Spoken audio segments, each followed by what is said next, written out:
Do you want to see how easy it was to make this little basket? Stick around, I'll show you. I'm going to use this one and this one for this project.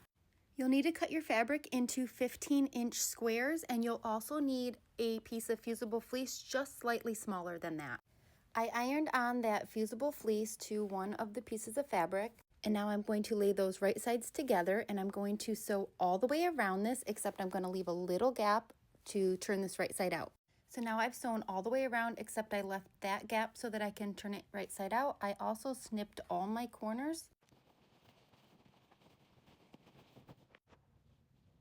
So now I am going to need to close up this hole that I left. So I'm just going to top stitch all around the outside of this. I have now folded this in half and I clipped the opened end. I've taken my ruler and I've measured up 2.5 inches and over 2.5 inches, and I put a little dot there. Then I took my ruler and I took a pen and I marked that. I'm going to do the same thing over here.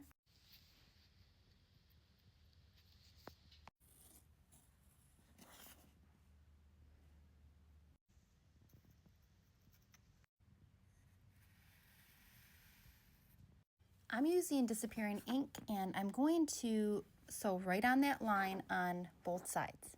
So right now it looks like this. We're going to take these two pieces and fold together and clip. So now I'm going to do that step again. I'm going to sew. So right now it looks like this. You're going to push these in and you're going to sew, but I'm only going to sew the polka dot fabric, not the pink. So I'm going to sew from there to here. See, so this part is held down, but this part is able to be free. Now I'll just continue doing that on all 4 sides. Now I'm just going to take it and turn it right side out.